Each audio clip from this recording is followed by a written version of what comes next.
Since 2016, Clash Royale's Elixir system has shaped everything. Decks, metas, win conditions, all built on a single foundation: cost.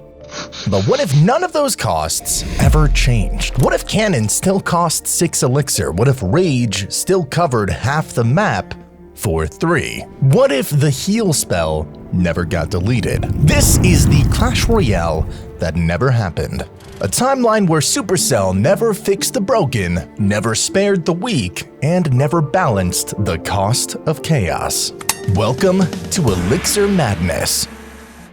Number 1. Cannon. Back in 2016, Cannon cost 6 Elixir, and if it still did, it would be one of the worst cards in Clash Royale. Sure, in the beta it was massive, double the HP, 60-second lifetime, and 7 tiles of range. It didn't just stop Hog Riders, it erased them. Entire pushes vanished in front of this thing. Back then, with no miner, no earthquake, and barely any ways to bypass it, the cannon was a fortress. You dropped it once and just waited. But in today's Clash Royale, the same cannon would be a complete liability. The game is faster, win conditions are sneakier, and a 6 Elixir investment in a ground-only building with no spam effects or utility, that is just suicide. It might stick around forever, sure, but for 6 Elixir, you'd expect more than just survives a while. There's no chip value, no pressure, no air defense. Even if it got the same massive range and tankiness from the beta, it would feel like a Barbarian Hut without the value. Fun in meme decks? Maybe, but in competitive play, dead card. And with evolutions, well, forget it. The whole point of Evo Cannon is that it cycles fast and sets up early. At 6 Elixir, it would be nearly impossible to reach the evolution cycle without destroying your tempo. No synergy, no rotation, no value. In a world where Cannon never got its cost nerfed, Hog 2.6 would have never existed, control decks would have no cheap option, and defensive cycle decks as we knew them, they'd be gone. The 6 Elixir cannon might have looked cool, but in the long run, it would have buried itself under the weight of its own cost. A relic of slow beta gameplay, completely out of place in the game we know today. Number 2. Rage. Today, Rage is a different spell. You don't see it much in top competitive decks, but when it is played right, it absolutely works. But back in the early days of Clash Royale, Rage wasn't just good, it was terrifying. 40% attack speed, a longer duration, and one broken mechanic that completely rewrote the rules: permanent Rage. If a troop touched the spell, even for a split second, it stayed enraged forever. It was like one of those special event challenges where the entire arena is constantly enraged, except this was ladder, real battles and real trophies. And the rage was one-sided. Now picture that in today's meta. A Goblin Giant Sparky push perma-raged the moment they spawn in. You're defending a tank and a death laser that move and fire faster indefinitely. Lumberloon, say goodbye to your tower in seconds. Elite Barbarian, rage them once and you're basically doomed. Sure, Rage didn't deal any damage, so against Swarm decks it could feel a little underwhelming, but that did not matter, because one good Rage and everything else became the problem. In an alternate timeline where Rage was never changed, it wouldn't just be a support spell, it would be a meta-defining nightmare. A low-cost, high-reward boost that turned even average pushes into tower-shredding chaos. And if this kind of Clash Royale history fascinates you, you're gonna want to stick around. Subscribing, hey, that's free, and we've got plenty more What If chaos coming soon. Number 3. Fire Spirits. Today, Fire Spirit is a solid 1 Elixir card. Fast cycle, big chip damage, and strong synergy in Drill and Royal Hog decks. But once upon a time, it was 3 of them. 3 Fire Spirits for just 2 Elixir. And if that version existed today, it would be one of the most unpredictable and dangerous cycle nukes in the game. They could wipe out minions, skeleton army, Goblin Barrel, and even 3 Musketeers with a well-timed zap. No spell could match that kind of splash value, and in today's meta, they would be an absolute nightmare for log bait.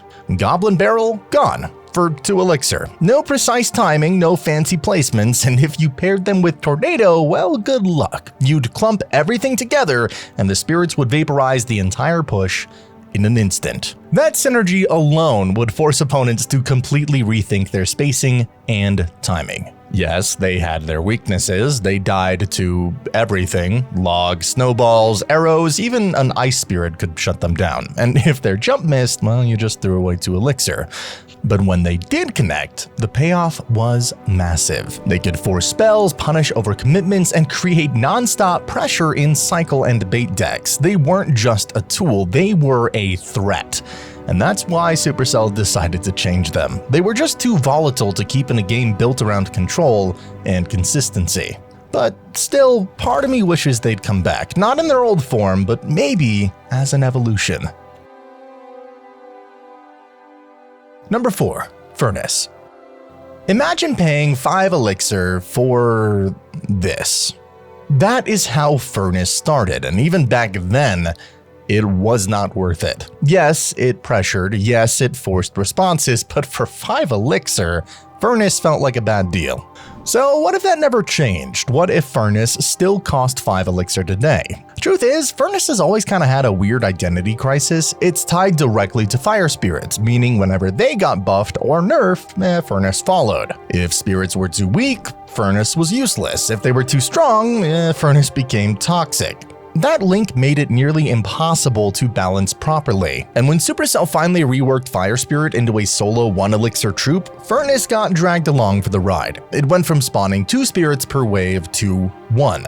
Its lifetime dropped, its HP was nerfed again and again and again. And somehow, even after all that, players still hate it, because no matter how weak Furnace is, it is still annoying, it still chips, it still demands answers. It still punishes lazy defense, but if it cost 5 elixir, not a chance. A 5 elixir Furnace in today's Clash Royale would be a throw pick, a dead card.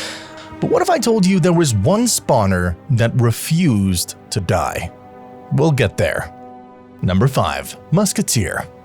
Musketeer is a cornerstone of Hog 2.6, but that only happened after she was fixed, because when Clash Royale launched, Musketeer cost 5 elixir. Yes, she hit harder, about 25% harder than today, but that damage boost didn't mean much when she was constantly outpaced by cheaper decks. In a game all about timing and pressure, she was just too slow. You couldn't cycle back to her fast enough, you couldn't afford to stack her, you couldn't reliably build around her. And even if you did, one misstep, one misplacement, and poof, there went your 5 elixir investment. That is why in 2016, Musketeer spent most of her time at the bottom of the usage charts. Even with decks like Early Hog Cycle and Royal Giant experimenting with her, she never felt like a win condition enabler, more like a win condition tax. It wasn't until she dropped to 4 elixir and Ice Golem joined the scene that she finally found her home. That is when the real Hog 2.6 was born. Cheap, consistent, lethal in the right hands.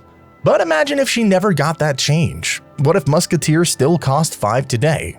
Would anyone still use her? Sure, maybe a player like Muhammad Light would squeeze value out of her in some off-meta control deck. Maybe there'd be a weird giant graveyard variant in one season, but for 99% of players, dead card. Sometimes even 1 elixir can decide a card's entire future, and for Musketeer, that 1 elixir made the difference between a forgotten support troop and the backbone of Clash Royale's most iconic decks. But she's not the only card whose entire future hinged on a single elixir. Some got lucky, others weren't so fortunate.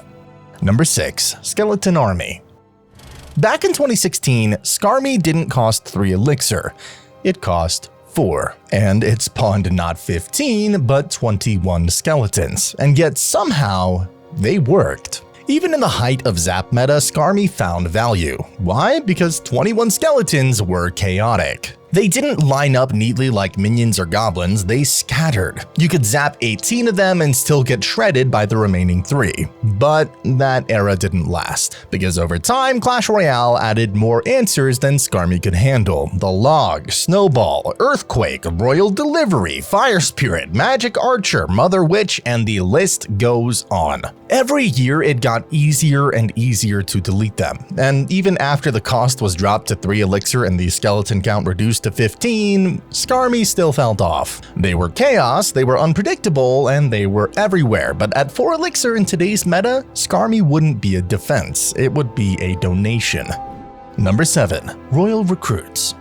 Royal Recruits were originally introduced at 6 Elixir, and they were horrifying. Instant lane control, unbreakable defense, and constant pressure, all for the same cost as a giant skeleton. They didn't just defend, they shut down pushes. They didn't just split lane, they split souls. It didn't matter what you had in your deck, if you were caught off cycle, it was game over. Firecracker, Mega Knight, Elixir Golem, none of them came close to how frustrating recruits were when they cost 6. And the worst part? They could be spammed over and over and over again. Supercell eventually bumped their Elixir cost to 8, an overcorrection that killed the card. Today, they cost 7, and they're still one of the most polarizing cards in the game. So if they never left 6, the game would not be playable. You would see 6 recruits on every bridge, every push, every deck. Clash Royale would be a recruits simulator. And let's be real, you would uninstall.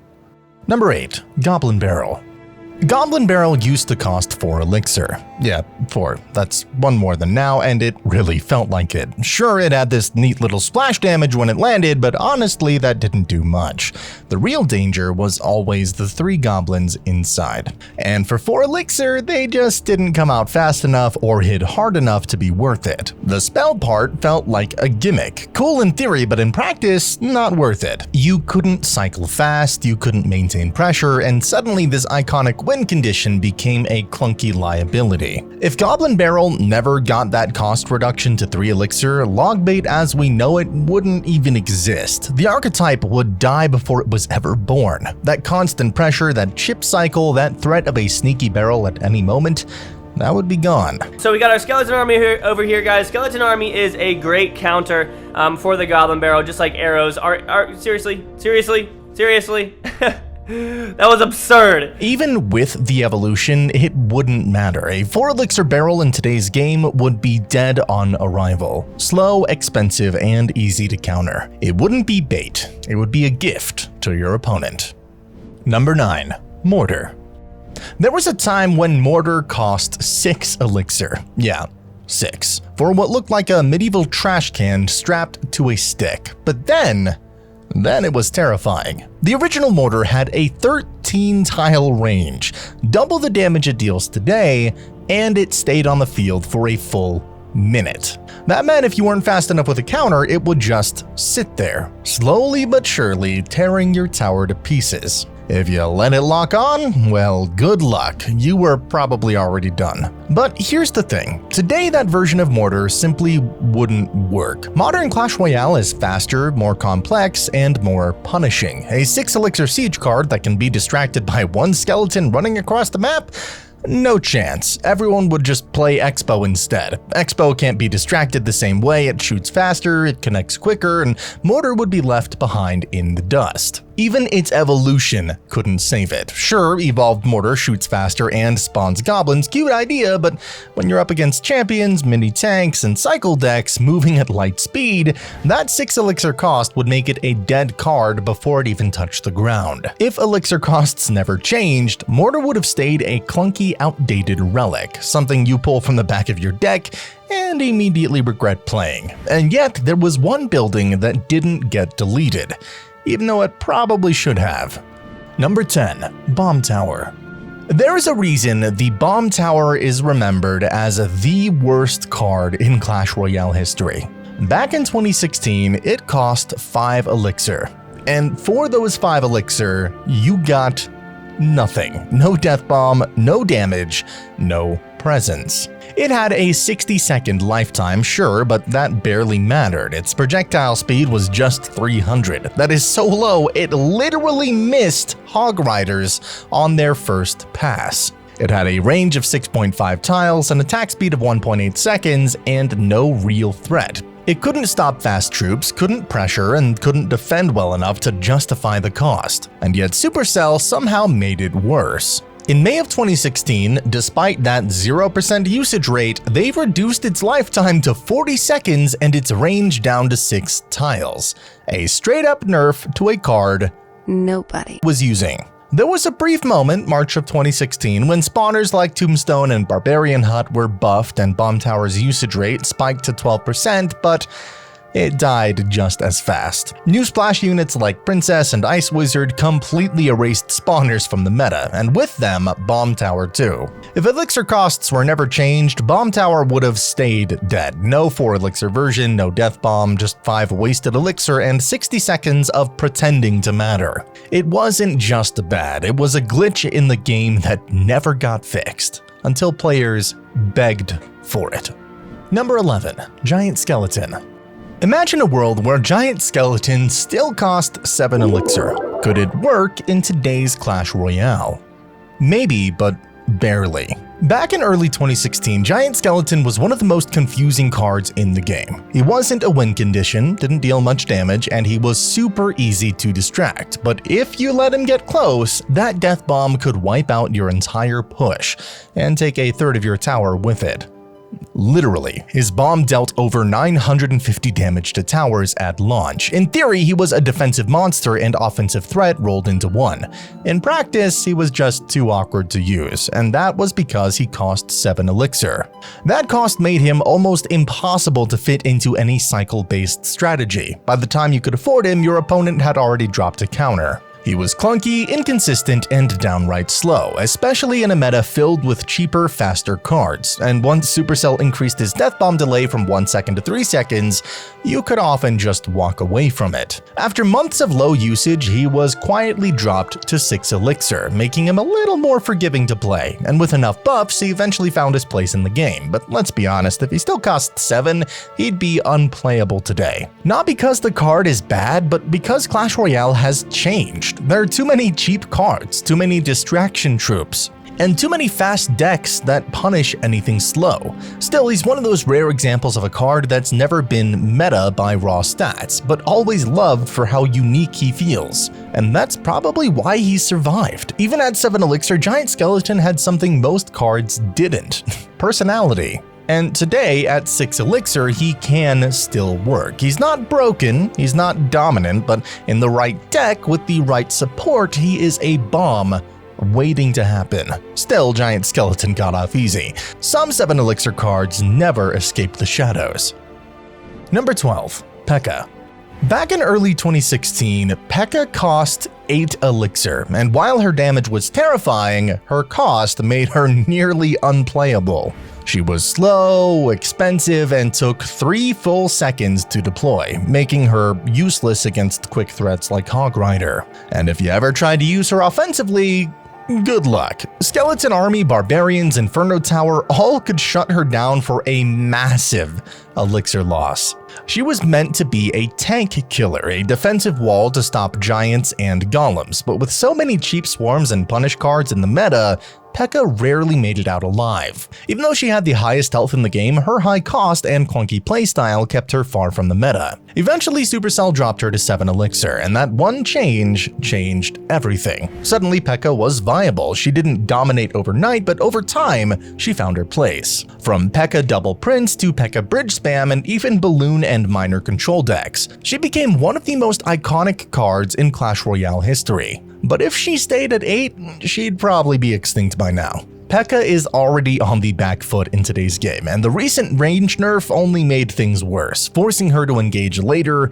and often too late. So imagine if she still cost 8. No way. No deck could support her. She'd be too slow, too easy to counter, and way too risky to play. Number 13. Elixir Collector. In today's Clash Royale, a 5 Elixir Collector would be absolutely game-breaking. As a side note, talking about the Elixir Collector's elixir cost is always a bit confusing. Anyway, not because it deals damage, not because it defends, but because it breaks the rules of the game itself. Every player generates elixir at the same rate. 1 drops every 2.8 seconds. That's the core balance of Clash Royale. But the Collector It cheats that system. It gives you extra elixir, letting you outcycle, outpush, and outscale your opponent just for existing. And back when it only cost 5 elixir, it didn't matter what deck you were using. Golem, 3 Musketeers, Giant, even Cycle. If you got a pump down and your opponent couldn't punish it, the game was already over. You are now playing Clash Royale with a higher income than your opponent. You were literally printing elixir. You couldn't ignore it. Leave it alone, you lose. Try to kill it, good luck. It had more health than a Valkyrie, survived rocket, and if you placed it in the middle, it could even tank troops like a building. Even spells weren't enough. You'd still come out behind even after using a 6 elixir rocket, and if you didn't have a miner or lightning, tough luck. It was such an advantage that having it in your starting hand could decide the game before it even began. You'd be down 5 elixir for 2 seconds and still come out ahead 30 seconds later. So if Supercell ever brought back the 5 elixir pump today, with modern champions, evolutions, and faster paced metas, it wouldn't just be strong, it would warp the game around it. You better believe top players would abuse it instantly. Number 14, 3 Musketeers. If you think a 5 elixir pump would break the game today, then 10 elixir 3 Musketeers would do the exact opposite. They wouldn't be strong, they would be unusable. In Clash Royale, 10 elixir is the hard cap. No refunds, no discounts, so when you play a 10 elixir card, you're committing everything, and praying your opponent doesn't have a 4 elixir fireball in hand. Back in 2016, that was fine. People didn't know how to punish, Elixir Collector was everywhere, and spells weren't as common. But now, your deck has a cheap punish. Every deck has a big spell, and if you drop 10 elixir at once, you're not just taking a risk, you are asking to lose a tower. Even if you split the Musketeers, you're still leaking elixir. Literally, because of the 10 cap, playing them instantly loses you 0.3 elixir, and you delay just a second longer, now you've lost 0.6, and that means your 10 elixir card costs almost 11. It was a nightmare to balance, so eventually Supercell gave in. They dropped the cost to 9 and introduced a delayed deploy time, staggering the Musketeers one by one. It wasn't perfect, but it was a necessary fix, because at 10, this card was a trap. If you thought 10 elixir was bad, wait until you see the card that made everyone hate Clash Royale for an entire year. Number 15, Barbarian Hut. The card that refused to die until it did. Look, I know what you're thinking, Barbarian Hut? Really? Yeah, really. Out of every evolution, champion, or forgotten win condition I could have talked about, this is the one I'm gonna spend the most time on. Why? Because no one else will. The Barbarian Hut is one of the most unloved, unmentioned, and downright ignored cards in Clash Royale. But not today. Today I want to give it a spotlight that it never got, because even if it's one of the worst cards in the game right now, its history is wild. And honestly, I think it deserves to be remembered. So back in 2016, Barbarian Hut was the most expensive building in Clash Royale. A massive 7 elixir investment just for a slow trickle of barbarians. No damage on spawn, no clear purpose, just a hut. And yet somehow, this card became one of the most controversial buildings in the game. It wasn't flashy, but it warped the game around it. Entire metas, some of the most hated metas ever, revolved around stacking spawners and letting the floodgates open. Barb Hut was the face of this spawner era, and Supercell has been trying to kill it ever since. From the beginning, the card never really fit. It was part of Clash Royale's original 42 card lineup, and like many OGs, it came from a time before anyone really understood what kind of game Clash Royale was supposed to be. Spawner buildings like Tombstone and Goblin Hut were already simple, but Barb Hut was just slow and heavy. You dropped it, and for the next 60 seconds, the opponent had to spend twice as much effort defending wave after wave of barbarians, unless they just fireball the thing instantly. That's the thing with Barb Hut. It didn't need support, it didn't need strategy, it just existed, and in doing so, it stalled games, slowed pacing, and made life miserable for opponents. It was an anti-fun card. Not broken, not meta, just annoying.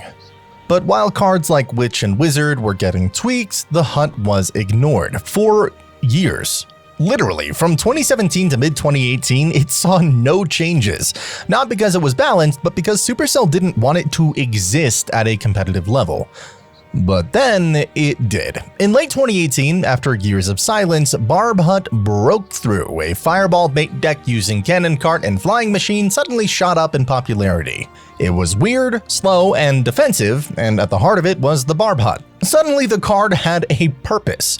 It was a wall, a damage sponge, a tempo machine. From there it evolved. Royal Giant decks, graveyard decks, even 3 Musketeers. The Hut was creeping into multiple archetypes, not because it was strong, but because it was reliable.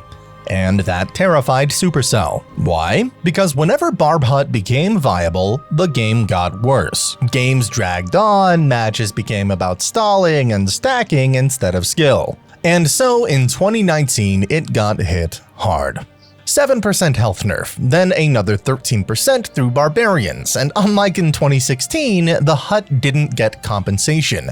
It was left to rot. But just when we thought it was dead, it came back. In 2020, Supercell reworked it, reduced its lifetime, sped up the spawn rate, and added Barbarians on death. A nice touch. It wasn't overpowered, but it felt fresh.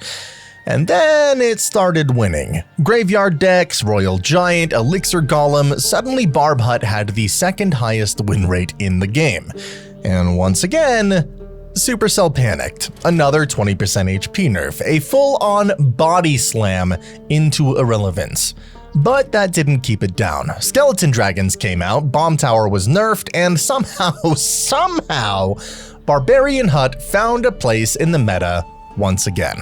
And that didn't last. In December of 2020, a 22% HP nerf. A full rework in 2022 reduced elixir cost from 7 to 6, but also a shorter lifetime and fewer spawns. A soft rework disguised as a mercy killing. And it worked. Today, Barbarian Hut is statistically the least used card in the game across every single game mode. Ladder, challenges, 2v2, nobody touches it. And maybe that's the point. Clash Royale is faster, flashier, and whether we like it or not, Supercell seems to have decided that the Barbarian Hut just doesn't belong anymore.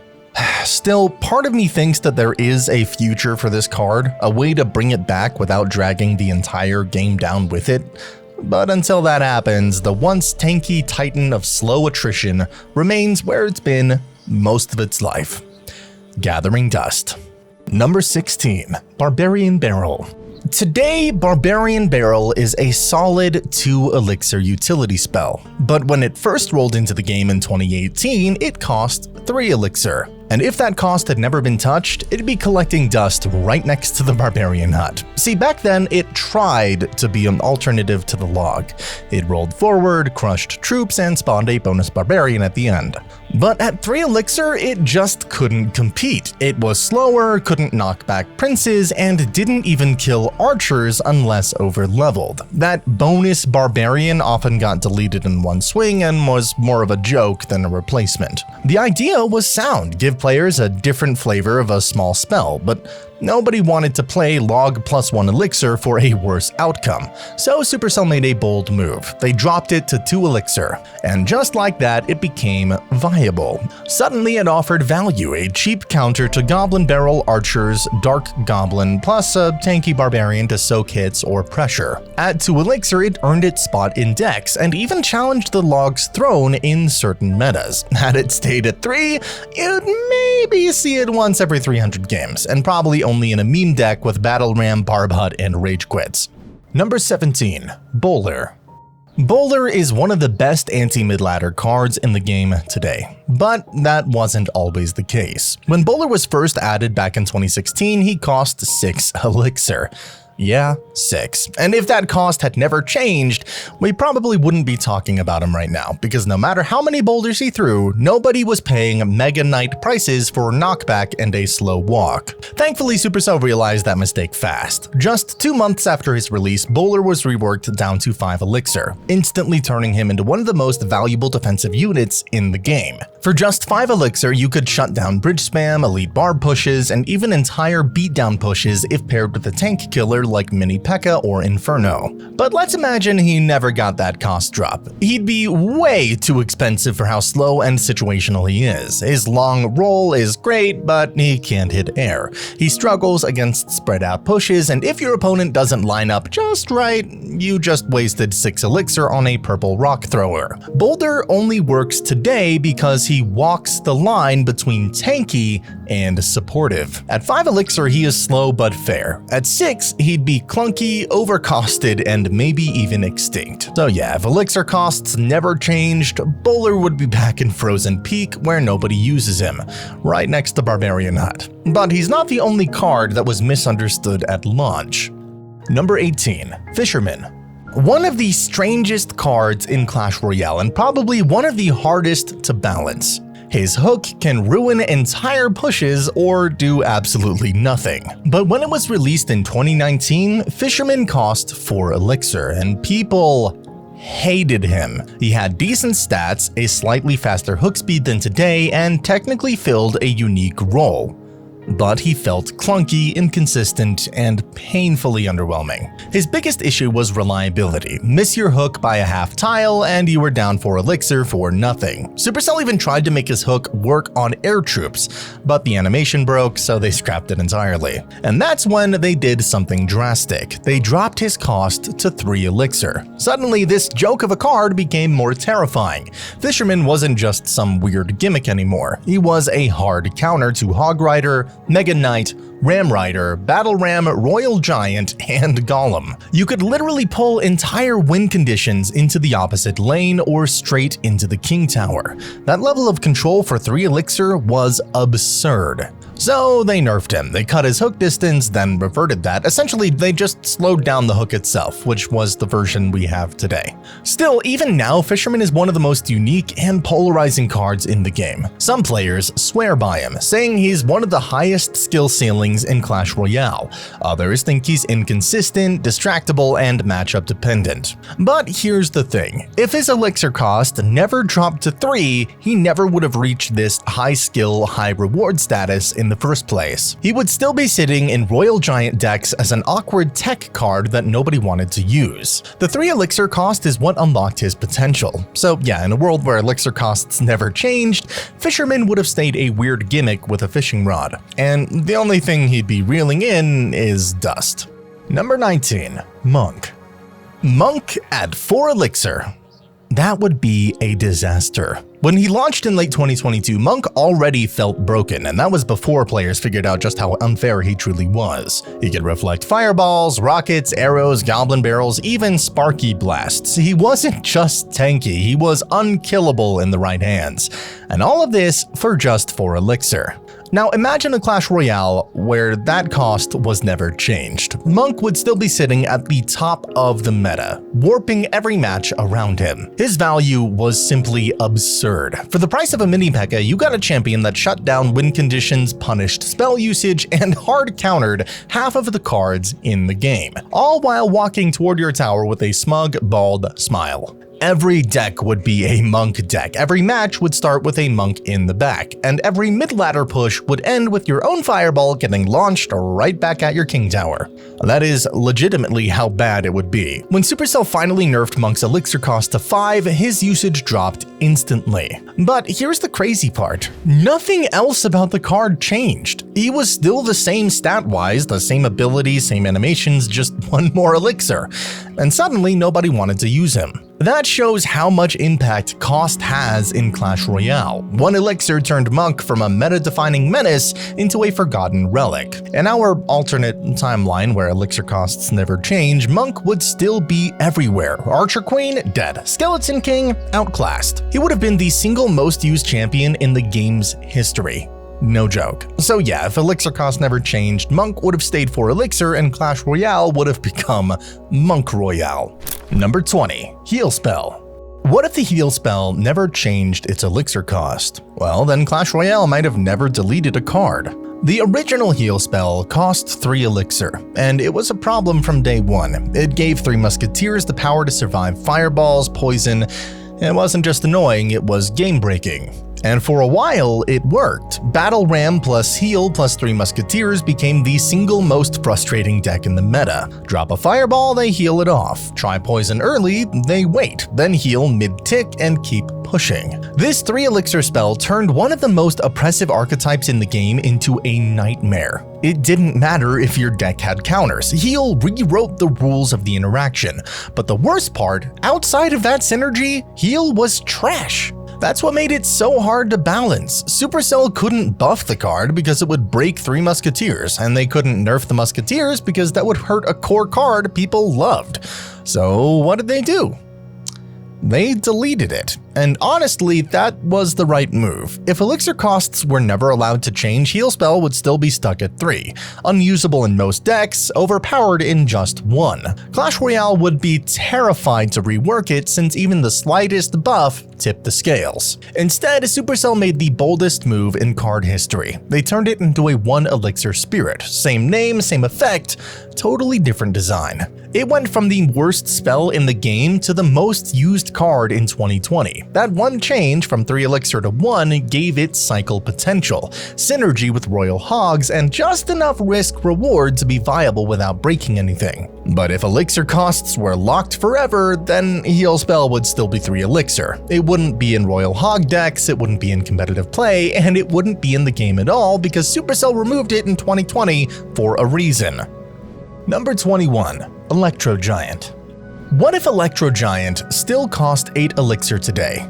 He would be dead. Let's be real, E-Giant's whole identity is walking slowly across the map, soaking damage and zapping back anything that dares to touch him.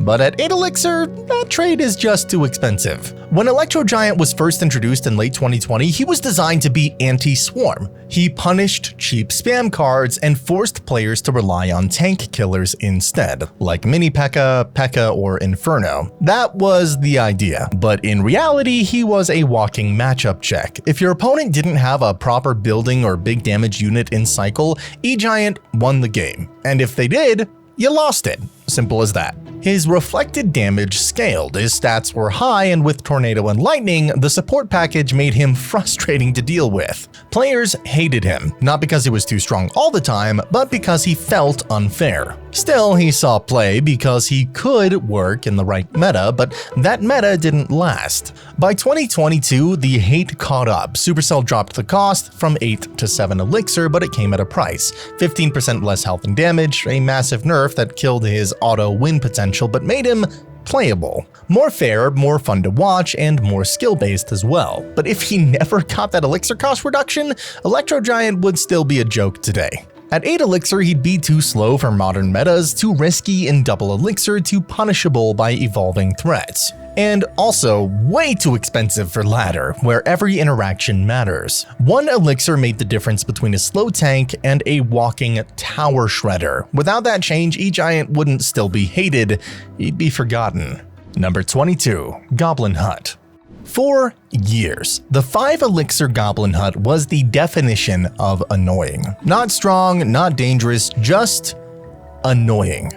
It would sit there, slowly spawning spear goblins every few seconds, chipping away at towers and wasting your time.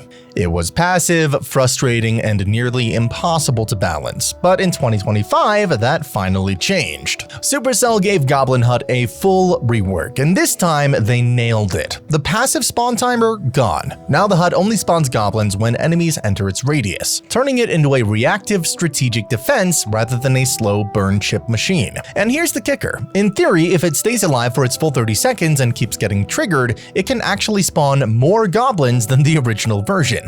But it feels completely different. This new Goblin Hut doesn't reward you for mindlessly dropping it in the middle and walking away. It asks, are you playing it where it'll actually get value?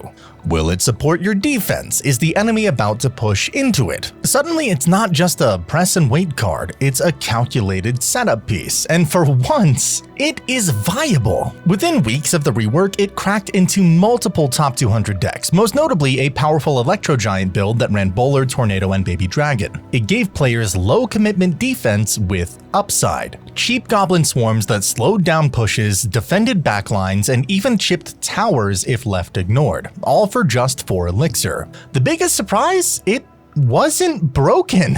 It was balanced. The rework fixed its biggest flaw, that passive damage tax players hated, and replaced it with interaction. It had counterplay, intention. You could finally outplay a Goblin Hut or misplay it. That alone makes it one of the cleanest reworks in Clash Royale's history. No more infinite spear goblins, no more spam for the sake of spam. For the first time in 9 years, Goblin Hut is fun. And that is something no one expected. And finally, number 23, Bomber. If Clash Royale never changed elixir costs, Bomber might have stayed in the trash bin forever. Originally 3 elixir, Bomber was one of the cheapest splash units in the game, but it never really found its place. Too fragile, no air attack, and overshadowed by literally every other splasher in the game.